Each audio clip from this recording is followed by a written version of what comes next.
சிவகுமாரமூர்த்தி ஐயா வந்து பார்த்தீங்கன்னா, உங்களுக்கு பரிகார புக்கு இந்த ஃபீல்டில் ஜோதிடத்திலேயே வந்து பார்த்தீங்கன்னா, பயணித்த அன்பர்களில் பரிகார புக்குன்னு நம்ம ஜோதிடரில் பயணிக்கிற ஒருத்தர் எழுதியிருக்காரு அப்படின்னா, சிவகுமாரமூர்த்தி ஐயா தான். சரிங்களா? ஏன்னா பரிகார புக்கு எத்தனை பக்கம் எழுதியிருக்காரு பார்த்தீங்களா? அந்த புக்கை நீங்கள் தொடவே முடியாது. அந்த அளவுக்கு வெயிட்டும் இருக்கு. ரெண்டாவது அவ்வளோ கருத்தும் இருக்கு உள்ளுக்க.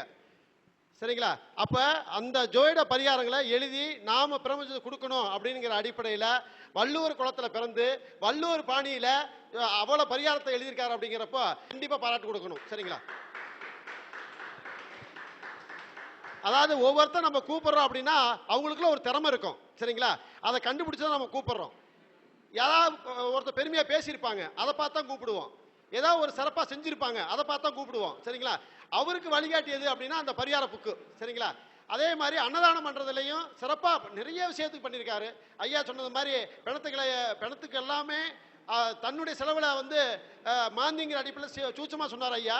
ஆனா எல்லா செலவும் தன்னுடைய ஏற்பாடுலேயே நடத்தி பரிகாரம் பண்ற ஒரு ஜோதிடர்னா நம்ம சிவகுமாரமூர்த்தி ஐயா தான். சரிங்களா? ஏன்னா வேற யாருமே இந்த இடத்துல அந்த ஃபீல்ட்ல இல்லை. ஐயா அவங்கள வருக வருக என வரவேற்கிறேன்.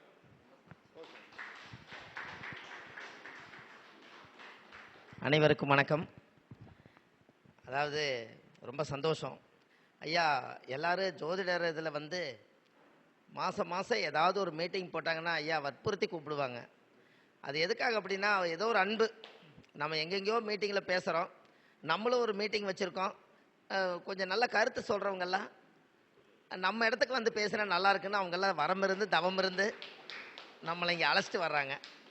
அதில் பூரா பார்த்தீங்கன்னா வரவேற்பு எப்படின்னு கேட்டிங்கன்னா, வந்தோடனே 2 கையெடுத்து கும்பிட்றாங்க. இதுதான் நம்ம சம்பாரிச்சு வச்ச சொத்து. அதானுங்க ஐயா. இந்த வணக்கம் அப்படிங்கிறத அதை நீங்கள் நல்லா பிரித்து பார்த்தீங்கன்னா தெரியும். வணக்கம்னா எதுக்கு சொல்கிறதுன்னு சொல்லுங்களேன். இதை இத்தனை காலமாக நம்ம வாழ்ந்திருக்கோம், ஆனால் வணக்கம்னு சொல்கிறோம். இந்த வணக்கம்ங்கிறத பிரித்து பாருங்களேன். வா இணக்கம், இணக்கத்தோடு வாழலாங்கிறத வா இணக்கம். காலப்போக்கில் அது வணக்கம். எப்படி அப்போ அப்போ அந்த காலத்தில் சொல்கிறாங்க இல்லைங்களா, முன்னோர்கள் அந்த காலத்தில் வணக்கம் கூட அந்த வா இணக்கம்ங்கிறதான் காலப்போக்கில் அந்த காலத்தில் பழமொழி சொல்லுவாங்க. ஏதாவது பட்டணம் போய் யாரோ ஒருத்தர் கால் கை பிடிச்சாவது நீ வாழ்க்கையில் முன்னுக்கு வந்திருப்பான்னு சொன்னாங்க. அது கால் கை, அப்புறம் காக்கை, அப்புறம் காக்கா பிடிச்சன்னு பேர் வந்ததே இதுதான். என்னங்க ஐயா?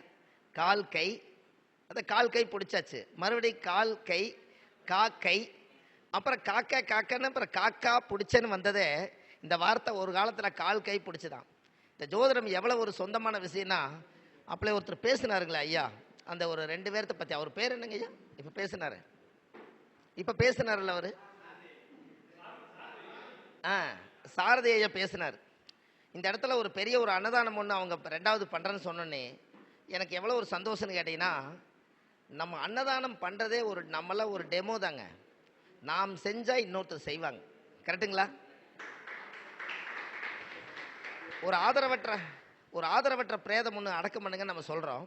கொஞ்சமாக ஆரம்பித்தோம். ஒரு ஆதரவற்ற பிரேதங்கள் எல்லாம் அடக்கம் பண்ணுறதுக்கு, கோடி துணி போடுறதுக்கு, கோடி போடுறதுக்கு, மாலை வாங்குறதுக்கெல்லாம் காசு இல்லாமல் நல்லா வாழ்ந்தவங்களும் கூட கடைசியில் எங்கேயோ ஒரு எதர்ச்சியாக அனாதையாக இறந்துடுறாங்க.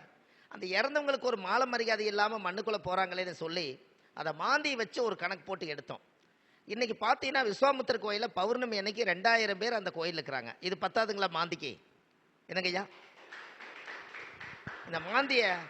இந்த மாந்தி பற்றி முதல் முறையாக நம்ம விஸ்வாமுத்திர கனெக்ட் பண்ணி சொன்னோம். ஆனால் மாந்திக்கு கோயில் நிறையா இருக்குது. இப்போ வர வழியிலும் கூட ஓலப்பாளையத்தில் 200 ஆண்டு கோயில் இருக்குன்னு கூட சொன்னாங்க. ரொம்ப சந்தோஷப்பட்டோம்.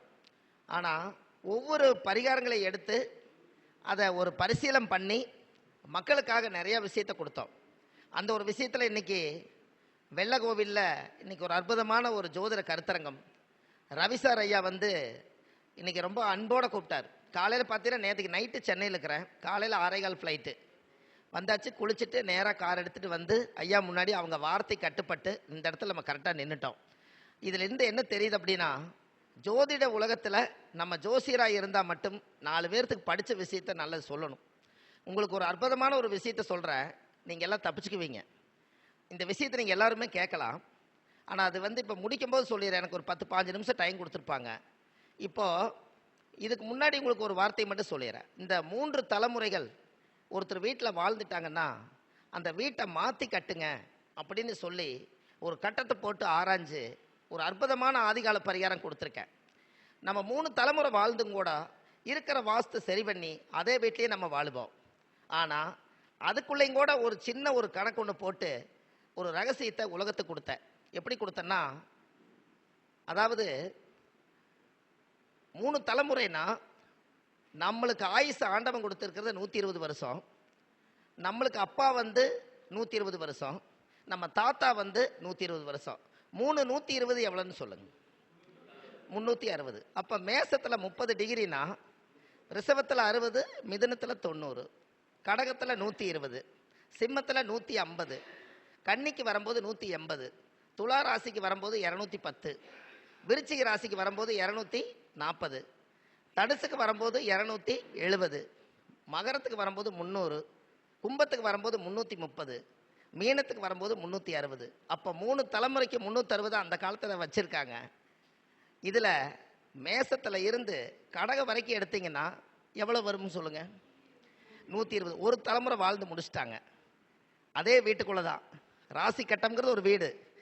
சிம்மத்தில் இருந்து நேராக விருச்சிக வரைக்கும் எடுத்தீங்கன்னா 120. எத்தனை ஆச்சுங்க? அப்போ தனுசுலேருந்து மீன வரைக்கும் நான் 12 எடுத்தீங்கன்னா இந்த 360. இந்த 360 வருஷம் 3 தலைமுறைக்கு அந்த காலத்தில் கொடுத்ததுனால கட்டத்திலேயே இடம் இல்லை, கட்டடத்தில் இருக்குன்னு தான் 3 தலைமுறைக்கு அப்புறம் இடத்த மாற்றி அமைங்கன்னு சொன்னாங்க. எப்படிங்க ஐயா? ஐயா கரெக்டு தானா? இந்த கட்டம் இப்போ நீங்கள் 3 தலைமுறையில் ஏன் அந்த வீட்டை மாற்றி கட்டுங்க இல்லை அஸ்திவாரத்தை அழிச்சு கட்டுங்கன்னு ஏன் சொன்னாங்கன்னா, பிறக்காத வீடும் இறக்காத வீடும் இல்லை. கரெக்டு தானுங்க ஐயா? யாராவது ஒரு வீடு இருக்கா? பிறக்காத வீடும் இறக்காத வீடும் இல்லை. அதே போல் நாம் உணவெடுக்காத வீடும் இல்லை, எல்லா பக்கமும் எடுத்திருப்போம். அப்போ அந்த வீட்டில் எத்தனை பேர் பிறந்திருப்பாங்க, எத்தனை பேர் இறந்துருப்பாங்க? இத்தனை பேருடைய நெகட்டிவ் ஸ்டோரேஜும் அந்த மண்ணில் தானே இருந்திருக்கும். அதனால தான் இப்போ ஒரு புதியுகம் சேனலில் 12 வருஷத்துக்கு ஒருக்கா கும்பாபிஷேகம் பண்ணுறாங்க. அதே 12 வருஷத்துக்கு ஒருக்கா ஏன் நம்ம வீட்டுக்கு கும்பாபிஷேகம் பண்ணக்கூடாதுன்னு ஒரு பேட்டி கொடுத்துருக்கேன். எப்படிங்க ஐயா? 12 வருஷத்துக்கு ஒருக்கா ஒரு கோவில் கட்டி கும்பாபிஷேகம் பண்ணுறாங்க. எதற்காக பண்ணுறாங்க? அந்த வீட்டில் ஒரு கோவிலில் போய் ஒரு ஐயர் போய் நமக்காக அர்ச்சனை பண்ணுறாரு. அவரோட எச்சி சாமி மேலே தெரிக்கும். கரெக்டு தானே? நம்ம ஒரு அர்ச்சனை பண்ணும்போது தெரியாமல் ஒரு எச்சி போகும், அது சாமி கிட்ட ஸ்டோரேஜ் ஆகும். வெளியில் வந்தீங்கன்னா நிறைய கொடுமைகளும் கஷ்டங்களும் துன்பங்களும் துயரங்களும் இருக்கும். இத்தனை கடவுள்கிட்ட வைக்கிறதுக்காக நெகட்டிவத்தை கொண்டு வருவாங்க. எதுக்குன்னா சாமி கிட்ட வச்சுட்டு பாசிட்டிவை எடுத்துகிட்டு போகலான்னு. அந்த இடத்துல ஒருத்தர் படுத்திருப்பார், திடீர்னு ஒரு ஹார்ட் அட்டாக் வந்திருக்கு, இறந்துருப்பார். இன்னொருத்தருக்கு பிரசவம் ஆகி வழி வந்திருக்கும், ஒருத்தர் பிறந்திருப்பாங்க, அங்கே மென்சஸ் ஆகிருப்பாங்க. இவ்வளவு ஸ்டோரேஜும் கோயிலுக்குள்ளே இருக்கா இல்லையா சொல்லுங்கள் சார்? சொல்லுங்கள். எனர்ஜி இல்லையே உங்ககிட்ட? சவுண்டே இல்லையே. கோயிலுக்குள்ளே இருக்குது. இந்த கோவிலில் ஒரு வருஷமாக சேவ் பண்ணி வச்ச 12 வருஷத்துக்கு ஒருக்கா அந்த போனது வந்தது எல்லா சிலைகளும் பின்னத்தை எல்லாத்தையும் எடுத்து அதை புதுசாக மாற்றி சாமிக்கு வர்ணம் பூசி ஒரு பஞ்ச வர்ண கலர்கள்லாம் அடித்து அந்த ஊரில் இருக்கிறவங்க எல்லாரும் விரதம் இருக்க சொல்லி பல்லாயிரம் கோயில் இருக்கக்கூடிய சக்தி வாய்ந்த தீர்த்தத்தை கொண்டு வந்து அது பூஜை புனுஷ்டானம் வேத பாடசாலையெல்லாம் அமைச்சு அந்த தீர்த்தத்தை கொண்டுட்டு போய் அந்த சாமி மேலையும் கோபுரத்து மேலையும் ஊற்றும் போது கோவில் புனிதமாகுது. கரெக்டுங்களா ஐயா? அதானே? சரி, இப்போ நம்ம வீட்டுக்கு வாங்க. கோவில் 12 வருஷத்துக்கு ஒருக்கா புனிதமானதை சரி பண்ணிட்டீங்க. இப்போ நம்ம வீட்டுக்குள்ளே வாங்க. 12 வருஷமாக நம்ம வீட்டில் வாழ்கிறோம். இந்த 12 வருஷமாக இளவுக்கு போயிட்டு வந்திருப்போம். நம்ம காலை கழுவிட்டு வீட்டுக்குள்ளே போயிடுவோம். நம்ம செருப்பும் தீட்டு தான், அது வீட்டுக்குள்ளே தான் இருக்குது. கரெக்டு தானே? அப்போது 12 வருஷத்துக்கு ஒருக்கா நம்ம வீட்டுக்குள்ளேயும் பார்த்தீங்கன்னா பிறக்காத வீட்டுக்கு இறவாக்காத வீட்டுக்கு போயிருக்க மாட்டோமா? போயிருப்போம், சாப்பிட்ருப்போம், அங்கேயே உட்காந்துருப்போம், கொஞ்ச நேரம் தூங்கியிருப்போம், அவங்களோட கஷ்டத்தை நம்ம வாங்கியிருப்போம். எல்லாம் சேர்த்து வச்சு கடைசியில் நம்ம வீட்டில் கொண்டு வந்து தான் அந்த கஷ்டத்தை நினச்சி பார்க்குறோம். அப்போ இந்த வீட்டுக்குள்ளே வெளியிருந்து வரக்கூடியது 12 வருஷமாக நெகட்டிவ் தாட் எல்லாமே நம்ம வீட்டுக்குள்ளே இருக்கும். கரெக்டு தானுங்க ஐயா? அப்போ இதே போல் 12 வருஷத்துக்கு ஒருக்கா வர்ணம் பூசி ஒரு பிராமணர் ஐயரை கூட்டிகிட்டு வந்து ஒரு சக்தி சிவன் கலசம் வச்சு நம்ம வீட்டுக்கும் ஒரு வருஷம் வீடு கட்டினா இந்த மாநாடு நடத்தினா ஒரு ஆண்டு விழா கொண்டாடுறீங்க. 12 வருஷத்துக்கு ஒருக்காவது நம்ம வீட்டுக்கு ஒரு ஆண்டு விழா கொண்டாடலாமா கொண்டாடக்கூடாதா சொல்லுங்கள்? என்ன சார்? நம்ம வீட்டில் எத்தனையோ தர்மம் கேட்க வந்திருப்பாங்க, தர்மம் கொடுக்காம விட்டுருப்போம், அவர் ஒரு சாபத்தை கொடுத்துட்டு போவார். கரெக்டுங்களா ஐயா? இவ்வளோ பெரிய வீடு கட்டிக்கிற மனுஷன் 10 பைசா போடலை, இவரெல்லாம் என்னத்துக்கு பிழைக்கணும் சொல்லிட்டு போவார். ஏதோ ஒரு இடத்துல தர்மம் கேட்பாங்க, ஒரு கர்மத்தை அந்த வழியில் எடுத்துகிட்டு போவாங்க. அப்போ 12 வருஷத்துக்கு ஒருக்கா நம்ம வீட்டில் ஒரு கணபதி ஹோமம் மாட்ட ஒரு கும்பாபிஷேகம் பண்ணி, நம்ம தான் ஜோசியர், மற்றவங்க எல்லாரும் ஜோசியம் கேட்குறவங்க. அப்போ நவகிரக ஹோமம், அந்த எதிரிகளை அழிக்கக்கூடிய சக்தி வாய்ந்த ஹோமங்கள் எல்லாமே ஒரு 12 வருஷத்துக்கு ஒருக்கா நம்ம வீட்டில் வச்சு பூஜை பண்ணி, அந்த புனித தீர்த்தம் எடுத்து நம்ம தலையிலே ஊற்றிட்டு வீட்டையும் புனிதப்படுத்திட்டா வீடும் கோயிலாக மாறுமா மாறாதாங்க? என்னங்க ஐயா, இது இனிமேல் செய்யலாம் இல்லைங்களா? முதல் நம்ம ஜோசியருக்கு தான் இந்த 12 வருஷத்துக்கு ஒருக்கா யாகம் நடத்தணும். என்ன காரணம்னு கேட்டிங்கன்னா, ஜாதகம் பார்க்க வர்றவங்க நிறைய பிரச்சனையோடு வருவாங்க. அந்த பிரச்சனைக்கு நம்ம ஒரு வார்த்தை என்ன பண்ணிடுறோம்னா, ஜாதகத்தை வாங்கி நான் இருக்கேங்க, நீங்கள் கவலைப்படாதீங்க, நான் கோயில் தர்றேன், நிறைய பரிகாரம் தர்றேன், அது மூலிமா நீங்கள் நல்லா இருப்பீங்கன்னு நம்ம கொஞ்சம் ஏற்றுக்கிறோம்.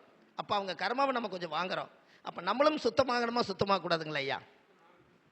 என்கிட்ட ஒரு அம்மா வந்து கேட்டாங்க, 7 பேர் அண்ணன் தம்பிங்க, நான் கடைசி கொழுந்தனாருக்கு அடுத்து நான் கடைசி சம்சாரம், இந்த 7 பேர் அண்ணன் தம்பி நல்லா இருக்காங்க, நான் மட்டும்தான் நல்லா இல்லை, இது ஒன்றுக்கு தான் நான் கூட ஜாதகம் பார்க்க வந்திருக்கேன்னு கேட்டாங்க. இதுக்கு விடையே கிடைக்கலைங்க. பல இடத்துக்கு நம்ம போயிட்டு வந்துட்டோம், ஆனால் விடை கிடைக்கல. 7 பேர் அண்ணன் தம்பி எல்லாரும் நல்லா இருக்காங்க, 6 பேர் நல்லா இருக்காங்க, நான் ஒரு ஆள் மட்டும்தாங்க சரியா இல்லை அப்படின்னாங்க. இப்போ இவங்களை எந்த வழியில் நம்ம ஜோசியத்தில் கொண்டு போய் திருப்தி பண்ண முடியும்னா, நான் அதுக்கு ஒரு உதாரணம் சொன்னேன். நீங்கள் தென்னந்தோப்புக்குள்ளே போயிருக்கீங்களா? ஆமாம் போயிருக்கேன்னாங்க. அங்கே கிணறு இருந்திருக்கும். ஆமாம் இருக்குதுன்னாங்க. அந்த கிணத்துலேருந்து தண்ணி தென்னம்பிள்ளைக்கு பாயுதானா? பாயுதுன்னாங்க. அப்போ அந்த ஒரு மரத்து மேலே ஏறி ஒரு குலை காய் மட்டும் இளநீ வெட்டி அதை கொண்டு வந்து ஒரு குலை காயில் ஒரு 10-11 இளநீ வெட்டி ஒரு 10 ஒன்யூஸ் டம்ளரை வச்சு, இந்த 10 ஒன்யூஸ் டம்ளர்லேயும் இந்த இளநியை எல்லாத்தையும் ஊற்றுங்க. ஒன்யூஸ் டம்ளரில் ஊற்றின இளநீ எல்லாமே ஈவனாக இருக்குமா இல்லை மேடு பள்ளமாக இருக்குமா சொல்லுங்கள்? அப்படித்தாங்க வாழ்க்கை. ஒரு தாய் பெற்றது தான், ஒரு தாய் மக்கள் தான், ஏற்றத்தாழ்வு இருக்கத்தான் செய்யும். அதுக்காக எங்க சார் இருக்கிறீங்கன்னு?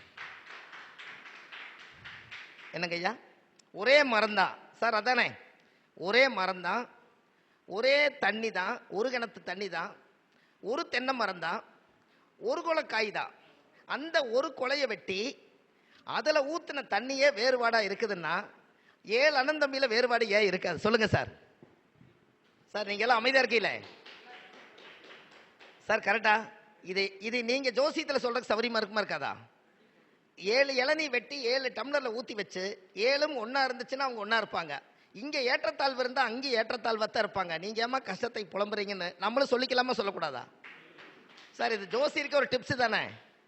யாராவது கேட்டால் அந்த உதாரணம் எடுத்துக்கலாம்ல, கரெக்டு தானே? ஆமாம். அப்போ அந்த அம்மா நினைக்கும், பெத்த புள்ள ஒரு நாள் கைவிட்டாலும் தென்னம்புள்ள ஒரு நாள் கைவிடாதுன்னு அது ஒரு பிள்ளையத்தானே பேர் வச்சாங்க. அப்போ அந்த பிள்ளையே இங்கே வேறுபாடாக இருக்கும்போது பெற்ற பிள்ளை பற்றி எது கவலைப்படணும்? கரெக்டுங்களா ஐயா? சார் கைதட்டல் கம்மியாக இருக்குல்ல? ஏன்னு கேட்டிங்கன்னா, இந்த கருத்தை எந்த மீட்டிங்லையும் வெளியிடல, இன்னைக்கு இங்கே தான் வெளியிடுறேன். என்னங்க ஐயா, ஜாதம் பார்க்க நிறையா, இனி இது எங்கே வேணாலும் போகலாம்.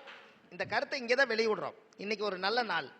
அப்போ இதெல்லாம் எதுக்காக உங்களுக்கு சொல்கிறது அப்படின்னா, ஜாதகம் பார்க்க வரும்போது சில விஷயங்கள் நம்மளை நாசுக்காக கேட்பாங்க. நம்ம ஏதாவது ஒரு வழியில் அவங்களுக்கு ஒரு நல்ல உதாரணம் சொல்லிட்டா அவங்க தப்பிச்சுக்குவாங்க இல்லைங்களா ஐயா? அப்படியே அவர் ஐயா சாரதி ஐயா தானே, அவரை பார்த்தோன்னே எனக்கு என்ன தோணுச்சுன்னா, ஒரு 50 வயசாவது இருக்குன்னு தான் தோணுச்சு. ஐயா இருக்குமா ஐயா? அப்போ சாமி ஐயா பாருங்க, அவர் ஏன்னா அவ்வளோ அம்சமாக பேசினார். அந்த பேசினதில் அவரோட முடி கருப்பாக இருக்குது, என்னோட முடி வெள்ளையாக இருக்குது. என்ன சார்? சார் நான் 80ல் தான் பிறந்தேன். ஆமாம், 80ல் தான் பிறந்தோம். 80ல் பிறந்தா 45 வயசு ஆச்சு. ஆனால் அவர் 60 ஆச்சு, ஏன் இவ்வளவு கருப்பாக வச்சுக்கிறாரு, கடவுள் என்னையா வெள்ளையா வச்சாருன்னு எனக்குள்ள ஒரு யோசனை இருந்துச்சு. ஆமாம், அதில் எப்பவுமே டை அடித்தா இந்த புதியுகம் சேனல் எல்லாம் கொஞ்சம் கருப்பாக போகணும். நான் அந்த இடத்துல கடவுளுக்கு ஏதாவது இயற்கையான பரிகாரம் ஏதாவது ஒன்று செய்யணும், நம்ம என்ன செய்யலான்னு யோசிச்சு பார்த்தேன். நம்ம சிம்மத்தில் 80ல் பிறந்தவங்களுக்கெல்லாம் சிம்மத்தில் சனி இருக்கும். நம்ம பூர நட்சத்திர சிம்ம ராசி. இப்போ சந்திரனும் அங்கே இருக்கிறனால சந்திரனும் சனி சேர்ந்தா என்னங்க ஐயா? சொல்லுங்க. புணர்வு தோஷம். புணர்வு தோஷம் இது என்னங்க ஐயா பண்ணும்? எல்லாத்தையும் கல்யாணம் நடக்கிற கூடாம பண்ணும். எல்லாத்தையும் தடை பண்ணும். தடை பண்றதானே. அந்த தடைங்கிறத முதல்ல கிரகத்தில் எப்படி வச்சாங்கன்னா, சந்திரன் 2.25 நாளைக்கு ஒருக்கா மாறி போறதுனால ஸ்பீடா போகுது. சனி 2.5 வருஷத்துக்கு ஒருக்கா மாறதுனால தாமதமா போகுது. அப்ப பாறை மேல போய் நம்ம மண்டையை மோதி கூடாதுங்கிறதுக்காக சனி ரொம்ப ஸ்ட்ராங்கானவர், சந்திரன் வந்து ரொம்ப மெல்லிசானவர். கொஞ்சம் இடம் கொடுத்தீங்கன்னா தாண்டி 2.25 நாளைக்கு அப்புறம் அந்த வீட்டுக்குள்ள போயிடுவார். அப்ப சந்திரனும் சனியும் சேர்ந்தால் ஒரு காரியத்தை தாமதப்படுத்தும் அப்படின்னு சொன்னாங்க. அப்ப இதுல நம்ம உடம்புல என்ன வச்சுக்கலாம்னு நான் யோசனை பண்ணேன்னா, சனின்னா கருப்பு, தலைபூரா கருப்பா இருக்கட்டு, சந்திரன்னா வெள்ளை, லைட்டா வெள்ளை வச்சுக்கலான்னு இந்த 3 மாசமா வச்சிருக்கேன். என்னங்க ஐயா, இது கொஞ்சம் ஸ்பீடா போகுதுன்னு வைங்கள. சந்திரனும் சனியும் சேர்ந்தா நம்ம செயற்கை பரிகாரம் கோயிலில் போய் பண்ணுவோம். நம்ம இயற்கையிலேயே நம்ம ஏதாவது சந்திரன் சனி வச்சுக்கலாம்னா, இது பிளாக் அண்ட் ஒயிட் படமெல்லாம் இப்போ நம்ம பார்க்கறதுக்கு நேரம் இல்லை இல்லைங்களா? அப்போ ஏன் இந்த இடத்துல முழுசா டை அடிச்சுக்கோணும்? இந்த ஓரத்தில் நம்ம வயசை காமிச்சிட்டு மிச்சம் இருக்கிற இளமையை முகம் பார்த்துட்டு போகட்டுமேன்னு இப்படி ஒரு 3 மாசம் வச்சு பார்த்தேன். கொஞ்சம் போகுது வண்டி. என்னங்கய்யா, இது அழகா இருக்குதா இல்லைன்னு தெரியாதுங்க. நம்ம வார்த்தையிலிருந்து அப்படியே கொண்டுட்டு போறோம். அப்போ சந்திரன் சனிக்கு இன்னொருத்தர் வந்து என்கிட்ட பரிகாரம் கேட்டார். நான் என்ன சொன்னேன்னா, நீங்க ஏதாவது ஒரு கோயிலுக்கு நன்கொடை செய்யறதா இருந்துச்சுன்னா கருப்பு கலர்ல வந்து வாட்டர் டேங்க் வாங்கி மேலே வச்சிருங்க. ஒரு வெள்ளை பைப்பை மட்டும் அதுலேருந்து கோர்த்து ஃபுல்லா வெள்ளை பைப் வந்து திருக வரைக்கும் வெள்ளை வச்சு விட்டுருங்க. சந்திரன் சனி தடையில்லாம தண்ணி வந்து சாமிக்கு அபிஷேகத்துக்கு போகணும்னு சொல்லி முடிச்சிட்டேன். என்னங்கய்யா, ஏன்னா அது கோயிலுக்கு செய்யறாங்க, இது நம்ம இதுக்கு செய்யறோம். அப்போ முன்னோர்கள் அந்த காலத்துல இதையெல்லாம் தான் அந்த காலத்துல வாலின்றியா பரிகாரங்களை பூராமே தேடி இருக்காங்க. இப்போ உங்களுக்கு ஒன்று தெரியுமாங்க ஐயா, கர்ப்பகால திசைக்குன்னு சொல்லி வள்ளுவர் வாக்குன்னு சொல்லி யூடியூப் சேனல்ல கர்ப்பகால திசைக்குன்னு ஒரு கோயில் போட்டிருக்கேன். அந்த கர்ப்பகால திசைன்னா உங்களுக்கு என்னன்னு தெரியுதுங்களா ஐயா? சார் உங்களுக்கு என்ன திசை நடக்குது? ஆனா நீங்க பிறக்கும்போது உங்க நட்சத்திரம் சொல்லுங்க சார். இவர் திருவாதிரை நட்சத்திரத்துல பிறந்திருக்காரு. அப்ப திருவாதிரை சுவாதி சதயத்துல பிறந்திருக்கிறவங்க ராகு திசையில பிறந்திருப்பாங்க, அதானங்க ஐயா? ஆனா இப்ப கரண்ட்ல நீங்க எங்க இருக்கீங்க? சனி திசையில. அப்ப தாயுடைய கர்ப்பகால திசைங்கிறது உங்களுக்கு ராகு திசை தானே. வருஷத்துக்கு ஒரு முறை அந்த ராகுவுடைய கோயில்ல போய் நீங்க அந்த ராகு பகவானுடைய ஆலயத்துல போய் சாமிக்கு தேங்காவளை உடைச்சு பூஜை பண்ணி சாமி கும்பிட்டு வந்தா அங்க தடையை உடைச்சு விட்டீங்கன்னா இப்ப இருக்கிற சனி தோசை நிவர்த்தி ஆகுன்னு கர்ப்பகால திசைன்னு வச்சிருக்கேன். இது இது புதுசா கொண்டு வந்தங்க. ஏன் நம்ம வந்து பின்னோக்கி போக கூடாதுன்னு. சார் நம்ம எல்லாருமே பிறந்த இடம் பிறந்த ஊர் நம்மளுக்கு ஞாபகத்துக்கு வருமா வராதா? சரி, அப்ப பிறந்த திசைங்கிறது நீங்க ராகு திசையில பிறந்திருப்பீங்க ஐயா. எவ்வளவு திசை இருப்புன்னு சொல்லுங்க, சும்மா சொல்லுங்க. அது பரவாயில்ல. அப்படின்னா 18 வருஷத்துல 9 வருஷம் ரைட்டு. இந்த 9 வருஷங்கிறத ஒரு 8 வருஷம் ஒரு 6 மாசம் 10 நாள் நீங்க வந்திருக்கீங்க. இப்ப ராகு திசை 18 வருஷம் உங்களுக்கு முழுசா கிடைச்சிருக்கணும். தாயுடைய கர்ப்பத்துல இருந்து வெறும் 9 வருஷம் தான் உங்களுக்கு இருக்குது. மிச்சம் 9 வருஷம் எங்கீங்கன்னு சார். போன பிறவியில நாம ஏதோ ஒரு பிறவி எடுத்து வாழ்ந்து வந்திருப்போம். நம்மளுக்கு உங்களுடைய நட்சத்திரம் என்ன? சரி, போன ஜென்மத்தில் என்ன நட்சத்திரம்? அடுத்த பிறவியில வெரி குட். இப்ப நல்லா தெரிஞ்சுங்க, திருவாதிரை சுவாதி சதயத்தை அவர் பிரிச்சு காமிச்சிட்டாரு. ஆனால் எத்தனை பிறவி எடுத்தாலும் ஒரு மனிதருக்கு நம்ம எந்த நட்சத்திரத்தில் பிறந்தமோ அதுதான் ஆயுள் முழுவதும் 100 தலைமுறையானாலும் நம்மளுடைய ஜென்ம நட்சத்திரத்திலேயே தான் நம்ம திரும்பி திரும்பி பிறப்போம். அதனால தான் கோவில் இருக்கிற ஐயர் என்னங்கிறாரு, உங்க நட்சத்திரம் என்னன்னு கேட்டால் எனக்கு தெரியாது பாரு. அவர் ஜென்ம நட்சத்திரம் ஜென்ம ராசி நாமதேசியா நாம் தீர்க்காயுள் தீர்க்க சுமங்கலி சித்தி எத்தன்றுவார். ஏன் ஜென்ம ஜென்மமா நீ பிறவி எடுத்து வந்திருந்தாலும் நீ ஜென்ம நட்சத்திரம் ஜென்ம ராசி நாமதேசியா நாம் தீர்க்காயுள் தீர்க்க சுமங்கலி சித்தி எத்தம்பார். புரியுதா உங்களுக்கு? சார் அவர் கட்டத்திலேயே பாடம் படிக்கிறார், உங்களுக்கு புரியுதா? ஜென்ம நட்சத்திரம் அப்ப நட்சத்திராயனமாம், குடும்பாயனமாம், தைரியாயனமாம், 3ஆம் இடம், சுகாயனமாம், பஞ்ச வருதுங்களா, புத்திராயனமாம், சத்ருவாயனமாம், கலஸ்திராயனமாம், ஆயுள் விருத்தியாயனமாம். சார் சரி புரியுதாங்க? தெய்வ விருத்தியாயனமாம், ஜீவனாமதி விருத்தியாயனமாம், லாபாதிபதி விருத்தியாயனமாம், சுகாதிபதி விருத்தியாயனமாம். இதுலயே ஒரு 12 ராசி சொல்லி வச்சிருக்காங்க. கரெக்டா இல்லைங்களா? சொல்லுங்க சார்.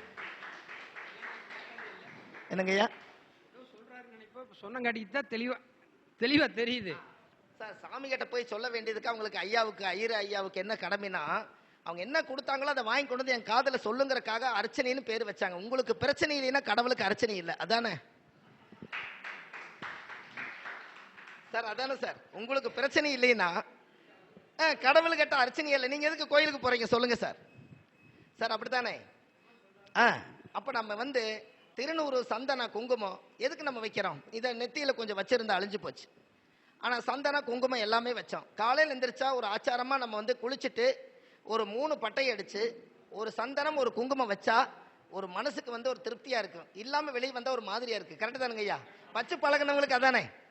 ஆனா அந்த திருநூறு பட்டை எதுக்கு, அந்த சந்தனம் எதுக்கு, அந்த குங்குமம் எதுக்கு, ஏன் முன்னோர்கள் அதை உபயோகப்படுத்தினாங்க? இது நம்ம தெரிஞ்சுக்கணும் அல்லவா? கரெக்ட் தானுங்க ஐயா?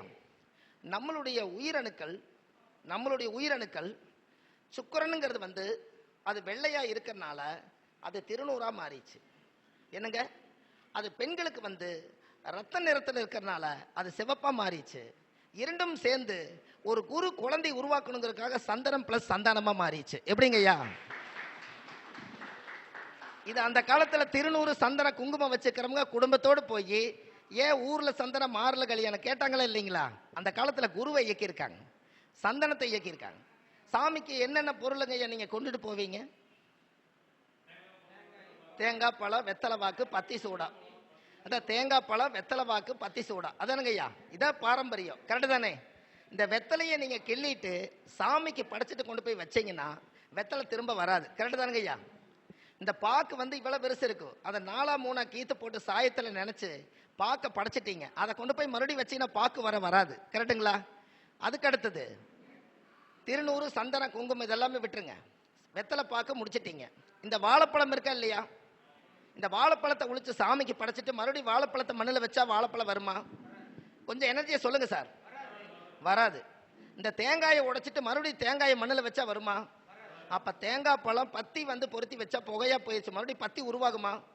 கற்பூரம் என்னைக்குமே பத்திக்கு, ஆனா அது புகையா போயிருச்சு, மறுபடியும் கற்பூரம் வருமா? அப்போ நீங்க எல்லாம் ஒரு வீட்டில் உட்கார்ந்து சாப்பிட்டா இந்தா கொஞ்சம் நீ எச்சி சாப்பிட்டுக்கன்னு சொல்லி கொஞ்சம் ஊட்டி விடுவீங்க. ஆனா சாமி கடவுள் மட்டும் எப்பதாவது ஒரு நாள் எடுத்து எனக்கு திரும்பி எச்சி படைக்க கூடாதுன்னு தான், அதாவது எப்பாவது ஒரு நாள் எச்சியா படைச்சிடக்கூடாதுங்கிறக்காகத்தான் சாமிக்கு தேங்காய் பழம், பத்தி சூடம், வெத்தலை பாக்க உருவாக்குனாங்க. எப்படிங்க ஐயா?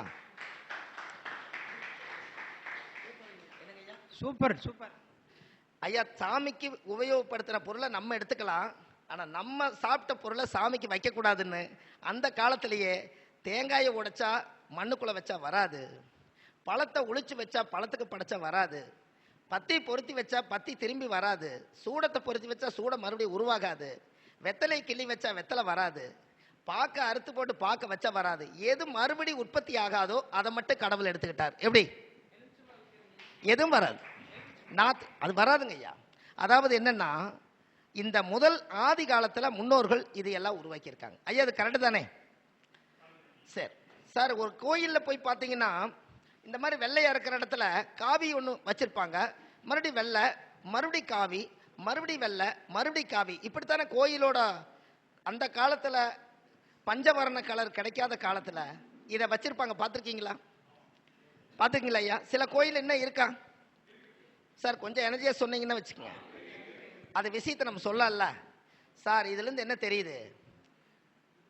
சுக்கரன்னா வெள்ளை, செவ்வாயினா சிவப்பு, கணவன் மனைவி ஒன்று சேர்ந்துருக்கணுங்கிறதுக்காக பல கொடுமைகளை சாமி கும்பிட்டு போய் செவத்தோர சாஞ்சு உட்காரும் போது அது எப்படி ஒற்றுமையா இருக்குதோ அது மாதிரி இவங்க சேர்ந்துருவாங்கிறத அந்த காலத்திலேயே அந்த பெயிண்ட் அடிச்சு வச்சிருக்காங்க சார். இதெல்லாம் கோயிலுக்குள்ள போனால் நாங்கள் ஆராய்ச்சி பண்ணுவோம். ஒரு பொங்கல் சாப்பிட்டு 1 மணி நேரத்துக்குள்ள என்ன நல்ல செய்தி வருதுன்னு கேட்போம். அப்போ இந்த சாமிக்கு என்ன பவர் வேலை செய்யும் தெரிஞ்சுக்கலாம்ல. சாமி கிட்ட இருந்து ஒரு பிரசாதம் உள்ள போகுது. கரெக்டுங்களா ஐயா?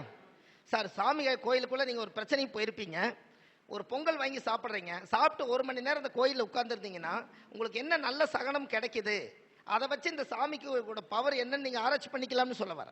கரெக்டுங்களா? உப்பிலியப்பன் கோவில் ஒரு கோயில் இருக்கு, கேள்விப்பட்டுக்கிறீங்களா? அது என்ன லாஜிக்கு?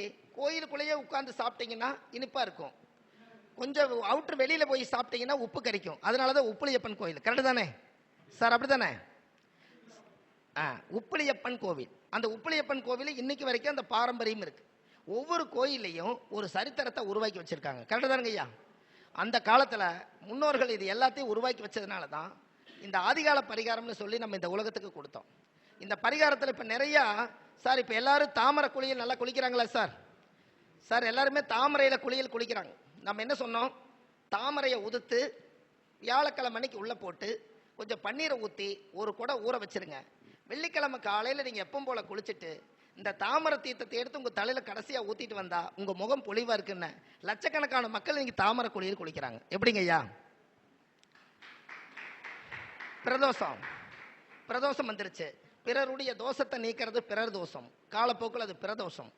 அன்னைக்கு நீங்களே ஒரு சந்தனத்தில் ஒரு லிங்கம் பிடிச்சு, வீட்டிலேயே சந்தனத்தை லிங்கம் பிடிச்சு, பிரதோஷத்துக்கு கோயிலுக்கு போக முடியாதவங்க சந்தனத்தை லிங்கம் பிடிச்சி ஒரு தலைவாழை இலையில வச்சு வீட்டிலேயே தேங்காய் வளம் பத்தி சூடம் போட்டு பூஜை போட்டு சாமி கும்பிட்டு அந்த லிங்கத்துக்கு அடுத்த பிரதோஷத்துக்கு ஒரு மறுபூஜை பண்ணி எடுத்து எந்த புள்ள கஷ்டமா இருக்குதோ அந்த கோயிலுக்கு ஒரு தாய் வீட்டு சேதனமா அந்த லிங்கத்தை கொடுத்து விடுங்க, அந்த கஷ்டம் உங்களை விட்டு போயிரும்னு சொல்லுது. எப்படிங்க ஐயா?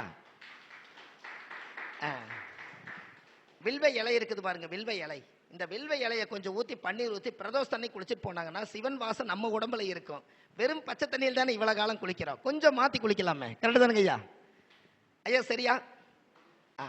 இப்போ நீங்கள் ஒவ்வொன்றும் நீங்கள் இந்த தலைக்கு முக்காடு போட்டு ஒரு சாமி கும்பிடுவாங்க, ஒருத்தர் கும்பிடுவாங்களங்க, என்ன இதுங்க சேட்டுங்களா? தலைக்கு முக்காடு போட்டு பண்ணுவாங்கல்லங்க சார். கொஞ்சம் எனர்ஜியா இருங்களே, முடிக்க போகிறேன். தலைக்கு முக்காடு போட்டிருப்பாங்கல்லங்க ஒரு கேஸ்ட், சேட்டு மாதிரி இருப்பாங்க சரிங்களா? அவங்க என்ன பண்ணுவாங்க தெரியுங்களா? நீங்கள் அந்த ரகசியத்தை தெரிஞ்சுக்கணும்ல சார், அதை தெரிஞ்சுக்குங்க. சாப்பாடு இன்னைக்கு நீங்கள் சாப்பிடாம கூட விட்டுருங்க, நாளைக்கு சாப்பிட்டுக்கலாம். ஏன்னா சாப்பாடு ஆமாம் சார், டெய்லியுமே நம்ம என்ன பண்ணுறோம் அதே தானே. அன்னதானம்னு சொல்கிறோம்.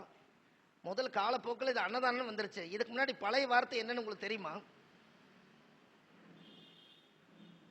பழைய வார்த்தை ஒரு ஆதிகால முன்னோர்கள் ஒரு 100-300 வருஷத்துக்கு முன்னாடி அன்னதானம் அல்ல, அதையும் தாண்டி புனிதமானது. அன்னை தானம் கொடுத்துதான். குழந்தை பசிக்குதுன்னா அன்னை தாய்ப்பால் கொடுத்ததுனால அன்னை தானம், காலப்போக்கில் அன்னதானம். எப்படி சார் புரியுதா? இப்ப சார் குழந்தை அழுகுதுன்னா குழந்தைக்கு நம்ம சாம்பார் ரசமா போட்டு ஊட்டி விடுற பச்சை குழந்தைக்கு அன்னைக்கு அன்னை எடுத்து தாய்ப்பாலை தானமா கொடுத்துச்சு. அது கொஞ்சம் பெருசானதுக்கு அப்புறம் அது சோறு திங்க ஆரம்பிச்சோன்னே அன்னை தானம் காலப்போக்கில் அன்னதானமா மாறுச்சு. எப்படிங்க ஐயா? இந்த வார்த்தையெல்லாம் நீங்க தெரிஞ்சு வச்சுக்கணும் சார். யாராவது ஒருத்தர் ஜாதகத்துல ஒரு குழந்தைக்கு தாய்ப்பால் தாய்கிட்ட இல்லைன்னா மாற்று தாய் அந்த குழந்தைக்கு தாய் ஏமாந்து இது குழந்தைக்கு பசிக்குதுங்க பால் தான் குடிக்கணும்னு சொல்லி அதுக்கு தாய்ப்பாலோ அல்லது பசுமாட்டு பாலோ பச்சை குழந்தைக்கு 7 வயசுக்குள்ள கொடுத்த குழந்தைக்கு 7 கோடி பாவம் நிவர்த்தி ஆகுமா? எப்படி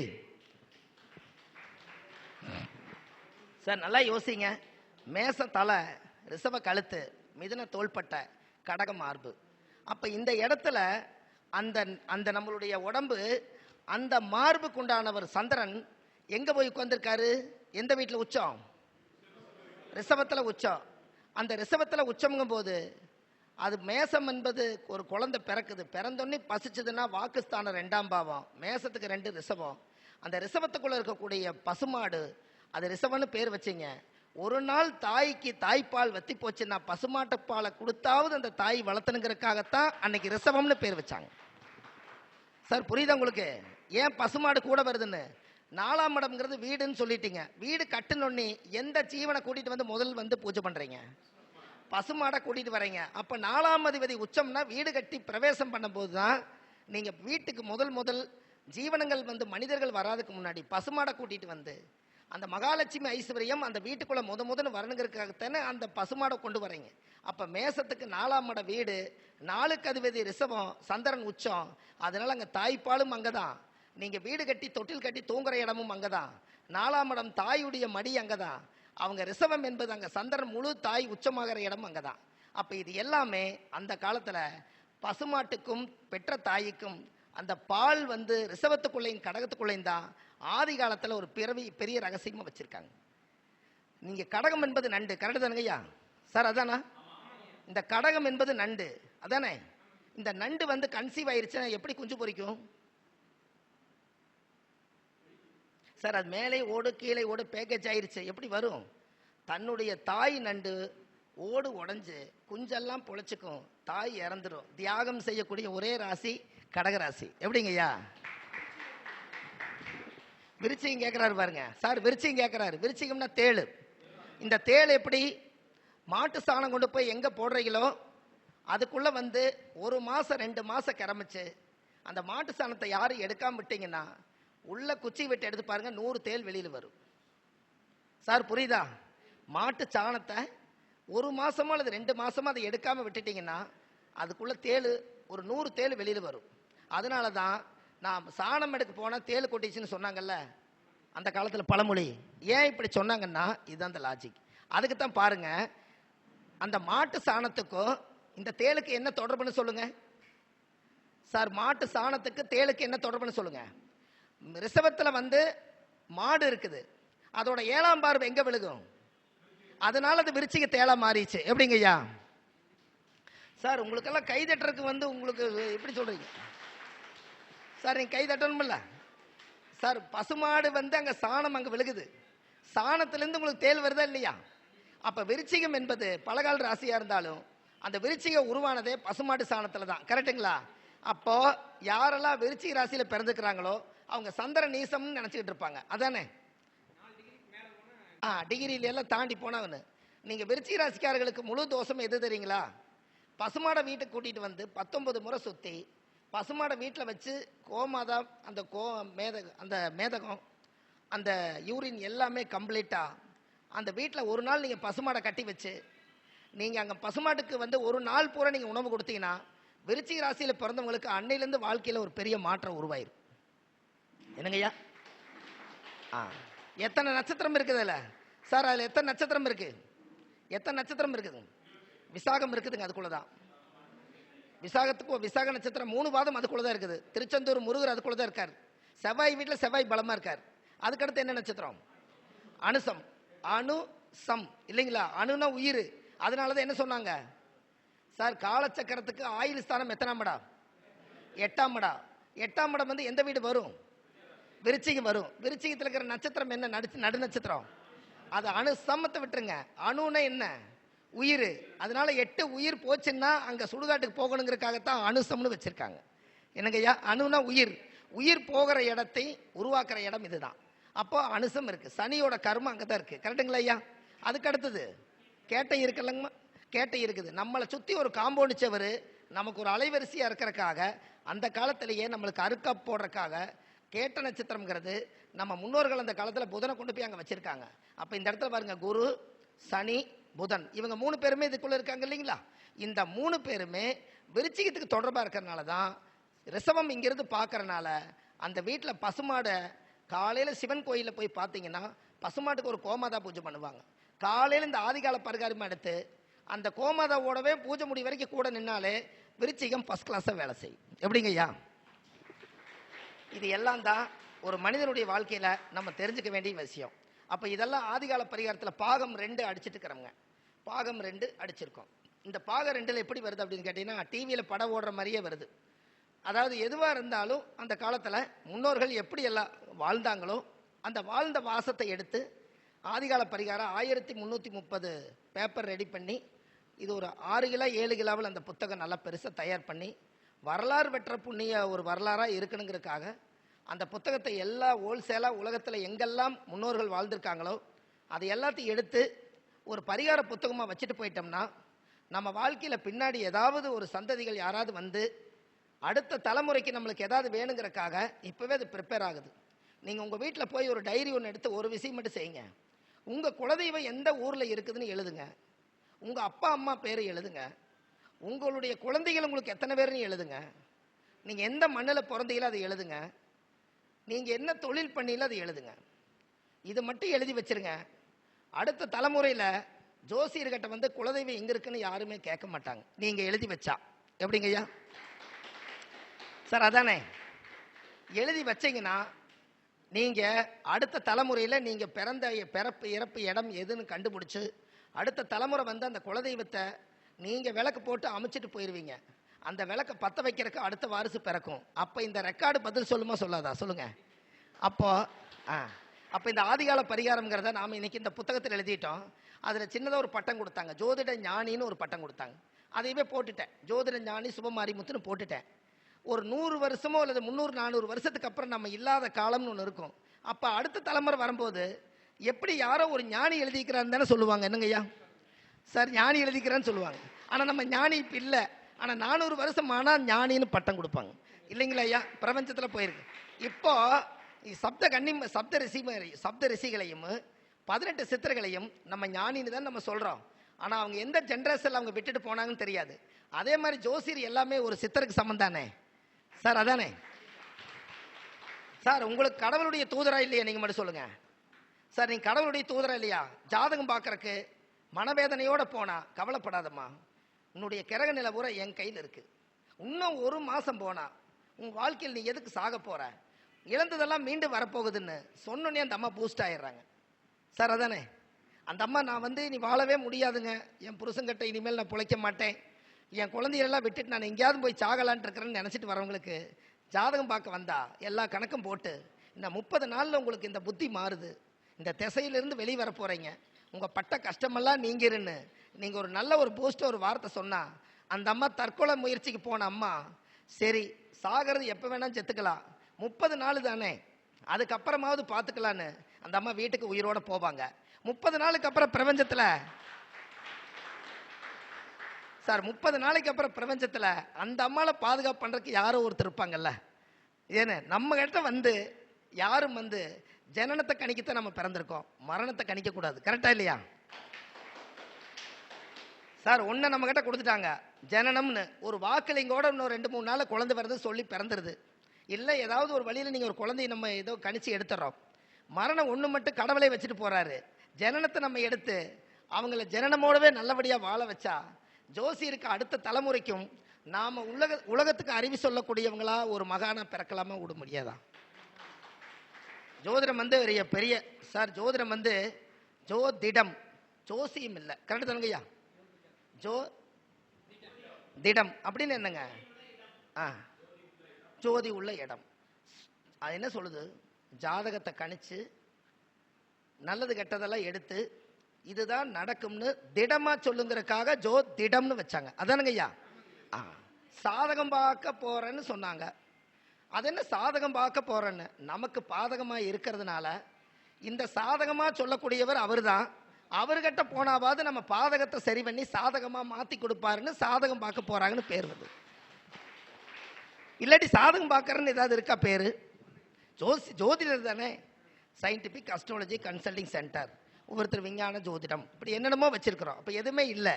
அப்போ இந்த ஜோசியம் மட்டும் இந்த தலைமுறையில் நம்ம எழுத சில விஷயங்கள் நம்மளுக்கு கிடைக்கும். அதில் ஒரு விஷயம் என்ன சொல்லுதுன்னா, இந்த ஜோதிடம் என்பது தர்ம தொழில். அதில் நம்ம பணம் சம்பாரிச்சு 100 ரூபாய் சம்பாரிச்சா வெறும் 2 ரூபா மட்டும் தர்மம் பண்ணிட்டா வரக்கூடிய கஸ்டமர்கிட்ட இருந்து வரக்கூடிய கர்மம் நம்ம வீட்டுக்குள்ளே சேவாகாதான். என்னங்கய்யா? 100 ரூபாய் சம்பாரிச்சா 2 ரூபா மட்டும் கடவுளோட சொத்து, 98 ரூபாய் எனக்கு, 2 ரூபா மட்டும் தர்மத்துக்கு, இப்படி சேர்த்து வச்சு 100 ரூபாய்க்கு 2 ரூபாய்னா அப்போ 10,000 ரூபாய்க்கு 200 ரூபா தான் தர்மம். நம்ம 10,000 ரூபாய் சம்பாரிச்சா 200 ரூபாயில் தக்காளி சாப்பாடு 5 சாப்பாடு 10 சாப்பாடு வாங்கி கொடுக்கலாம். அந்த வயிறு வாழ்த்துச்சுன்னா நம்ம கர்மம் நம்மளை விட்டு போயிருமா? பரிகாரம் அதுக்குள்ளேயே இருக்கு. அதில் தான் நம்ம இந்த அன்னதானத்தை ரொம்ப காலமாக ஆரம்பித்தோம். இடப்பட்ட காலத்தில் அஸ்ட்ரோபாபையா கிடைச்சாங்க. அவங்க ஒரு பெரிய அளவுக்கு மாநாடு நடத்திக்கிட்டே இருந்தாங்க. நம்மளுக்கு இந்த மாநாட்டிலையெல்லாம் யாரையுமே கூப்பிட மாட்டாங்க. ஏன் கூப்பிட மாட்டாங்கன்னா, அந்த காலத்தில் ஃபோன் வசதி ரொம்ப கம்மி, யாருக்கு மெசேஜ் போகாது. சரி, ஒன்று இவ்வளவு ஜோசியர் ஒரு இடத்துல பார்த்தா நம்ம ஜாதகத்தில் ஒரு தோசை நிவர்த்தி ஆயிருமில்ல சார்? அப்படித்தானா? உங்களை எல்லாம் பார்த்தா நீங்கள் பார்க்குற பார்வையெல்லாம் இப்போ நேராக 7ஆம் பார்வை இப்போ எங்கே விழுகும் சார்? நீங்கள்லாம் 1, நான் 7, இப்போ எங்கே விழுகும்? இங்கே தான் விழுகுது. கரெக்டுங்களா? அப்போ இதில் புனிதமான மனுஷங்க எத்தனை பேர் இருக்கீங்க, அத்தனை பேர்த்துடைய பவரும் இங்கே இருக்கிறனால தான் இந்த தலைமையான இடத்துல சில பேர்த்த உட்கார வைக்கும்போது அவங்களுக்கு பவர் மேலே பவர் கூடுது. கரெக்டுங்களா இல்லைங்களா ஐயா? அதனால தான் ஒரு கோயில் கட்டி கும்பாபிஷேகம் பண்ண போனால் 1000 பேர் 1,00,000 பேர் ஒரு இடத்துல இருக்கிற இடத்துல கண்கொள்ளாத காட்சி அப்படியே பார்க்கும்போது இந்த பிரபஞ்சத்தில் அன்னைக்கு மட்டும் ஒரு சந்தோஷமான மகிழ்ச்சி, ஒரு பாசிட்டிவாக இருக்கும். அதுக்குள்ளே போய் வர்றதுனால இந்த கேப் எதுவும் இல்லாதனால தான் ஒரு புத்துணர்ச்சியாக இருக்குதுன்னு அந்த காலத்தில் ஊரை அழைச்சி கோயில் கட்டி கும்பாபிஷேகம் பண்ணாங்க. கரெக்டுங்களா ஐயா? இதெல்லாம் ஆதி காலத்தில் செய்ய வேண்டிய கடமைகள். இப்போ உங்களுக்கு பசிக்குதான்னு சொல்லுங்க, நான் பார்க்குறேன் சார். இப்போ உங்களுக்கு பசி இருக்கா சாப்பிட்டது கொஞ்சம் ஞாபகம் போயிருச்சு. ஏன்னா ஞாபகத்திலே சொல்லலையே. என்ன சார்? நீங்க இருக்க வரைக்கும் பசிக்காது. ஏன்னு கேட்டீங்கன்னா சார் சாப்பாடு சாப்பிட்டுக்கலாம். இப்போ நாமளும் இன்னைக்கு நம்ம முகுந்தன் ஐயாவுடைய இதில் அவர் கேட்டார், சார் 75வது கருத்தரங்கம் ஏதாவது நீங்கள் அன்னதானம் பண்ணுறீங்களான்னு கேட்டார். அப்போ நான் சென்னையில் இருந்தேன். எத்தனை பேர் வருவாங்க? 100 பேர் வருவாங்க. சரி 100 பேர்த்துக்கு நீங்கள் சாப்பாடை போட்டுருங்க. ஒருவேளை நான் வர்றதுக்கு லேட் ஆச்சுன்னா அதுக்காக நீங்கள் சாப்பாடை காக்க வைக்க வேண்டாம், நீங்கள் சாப்பாடு போடுங்க, முடிஞ்சால் நான் வந்துடுறேன்னு 2 அர்த்தமாக சொல்லி வச்சேன். இந்த 75 கருத்தரங்கம் அவர் நடத்துறதுக்கு என்ன பாடுபட்டிருப்பார்? அப்படித்தானே இவர் பாடுபட்டிருப்பார். கரெக்டாக சொல்லுங்களா ஐயா? சார் ரவின்னு அவர் பேர் வச்சுக்கிறாங்களா இல்லைங்களா? அவர் ரவின்னு முன்னாடி வச்சிருக்கார். கொஞ்ச நாள் அவர் மீட்டிங்கில் பார்க்குறேன். யதார்த்தமான கருத்துக்கள் எல்லார்த்தையும் கூப்பிட்டு சந்தோஷப்படுத்தி அவர் 4 கருத்தை உலகத்துக்கு கொடுக்கணும். அவரோட சுறுசுறுப்பு, வேகம், இதையெல்லாம் பார்க்கும்போது கரும்பு திங்கிறதுக்கு கூலி கொடுக்கணுமா? வேண்டியதில்லை இல்லை. அதனால தான் கூப்பிட்டனே ஒடியாந்துட்டோம். கரெக்டுங்களா ஐயா? இந்த எத்தனை மக்களுக்கு அவங்க வந்து ஒரு உறுதுணையாக இருக்காங்க. இப்போ 2-3 நாளாக ஃபாலோ பண்ணிகிட்டே இருக்காங்க. அப்போ இந்த இடத்துல நம்மளுக்கு ஒரு பெரிய ஒரு இது. அதனால தான் எனக்கு பேசுறதுக்கு மைக்கை கொடுக்கலன்னு என்ன பண்ணுறது தான் முதல்ல 5000 ரூபாயை அஸ்ட்ரோ பாபா ஐயாட்ட கொடுக்க சொல்லிட்டேன்.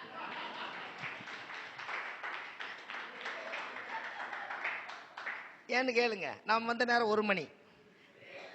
இந்த பரணி நட்சத்திரம் மாதிரிங்க, பரணினா காகம், அது எல்லாத்தையும் ஒரே கூட்டமாக கூட்டும். ஒருத்தர் எந்திரிச்சு போனாங்கன்னா எல்லாம் எந்திரிச்சு போயிடுவாங்க. பரணி நட்சத்திரக்கார் சார், புரியுதுங்களா? பெரிய கூட்டத்தை பரணி நட்சத்திரக்கார் சேர்த்திருவார்.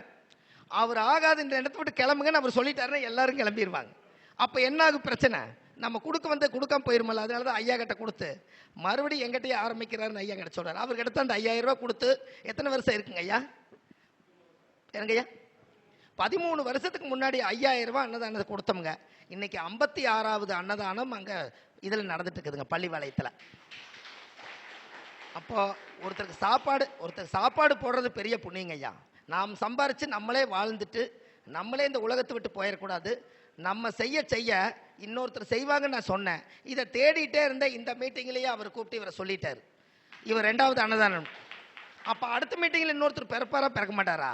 அப்போ வறுமை இல்லாமல் சாப்பிடலாம். கரெக்டுங்களா சார்? ஆதி காலத்தில் நம்ம 32 வருஷத்துக்கு முன்னாடி நம்ம ஜோசியம் பார்த்தேன். அன்னைக்கு வந்து இந்த ஜோதிடம் வந்து பூராமே கணிதம் பூரா வகுத்தல் கணக்கு. இந்த வகுத்தல் கணக்கிலேயே ஒரு வார்த்தை தூக்கி வச்ச, வகுத்தல் போட்டா தான் வகுத்துக்கு சோறு, இல்லாட்டி இல்லை. எப்படிங்க ஐயா? நீங்க ஜோதிடம் என்பது இப்ப சாஃப்ட்வேர் வந்ததுனால லக்கணம் அதே போட்டு கொடுத்துருது. லக்கணம் வந்து அதே போட்டு கொடுத்துருது. கிரகங்களை எல்லாம் அதே வரைஞ்சு கொடுத்துருது.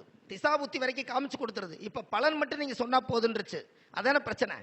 அதானுங்க ஐயா. இன்னும் கொஞ்ச நாள்ல இப்ப நிறைய அப்டேட்ல வர்ற காலத்துல 1 வருஷத்துக்கு 100 வருஷத்துக்கு உண்டான பலனும் யாராவது கண்டுபிடிச்சிட்டாங்கன்னா ஜோசியருக்கு வேலை இல்லாமல் போயிரும் இல்லையா? கரெக்டு தானே? அப்படி இருக்கும் காலகட்டங்களில் நீங்கள் தர்மம் ஒன்று செய்யறதுக்கு மட்டும் இந்த உலகத்தில் இந்த ராசி கட்டத்தை கணிக்கும் போது அந்த காலத்தில் உங்களுடைய ஜனன நாளிகை முதல்ல நீங்கள் எடுக்கணும். மணியை நாளிகையை மாற்ற தெரியணும்.